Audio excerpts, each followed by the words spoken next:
நான் கேட்டுக்கொள்கிறேன். ரொம்ப தவறான சம்பவம். இதை வன்மையாக கண்டிக்கிறேன். இது ஒரு கலாச்சார சீரழிவு. இது ஒரு காரணம். இதை பல இடத்துல பார்க்குறோம்.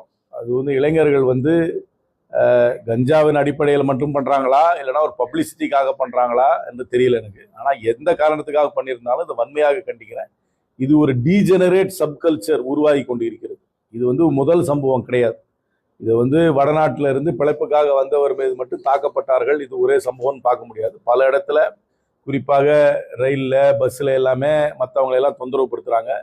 பள்ளிக்கூடத்துல கூட நான் சில சம்பவங்கள் பார்த்திருக்கேன். வாத்தியார்களையே மிரட்டுற அளவுக்கெல்லாம் சிலர் நடந்து கொள்கிறார்கள். இது ஒரு சமுதாய சீர்கேடாக தான் நான் பார்க்கிறேன். இதை என்னை பொறுத்த வரைக்கும் ஒடுக்க வேண்டும், அடக்க வேண்டும்.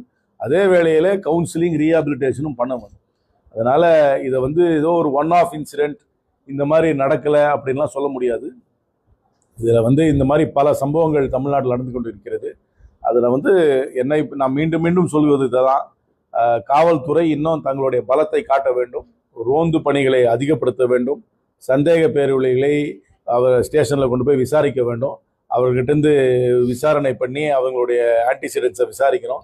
ஏதாவது நோன் ரவுடிஸ் ஒரு ஏரியாவில் தெரிந்த ரவுடிகள், கூண்டர்கள் இருந்தார்கள் என்றால் அவர்களை வாரம் ஒரு 3 முறையாவது ஸ்டேஷனில் கழுத்து போட வைக்கணும். கொஞ்சம் டஃப்பாக போலீஸ் நடந்துக்கணுன்றான் என்னுடைய கருத்து.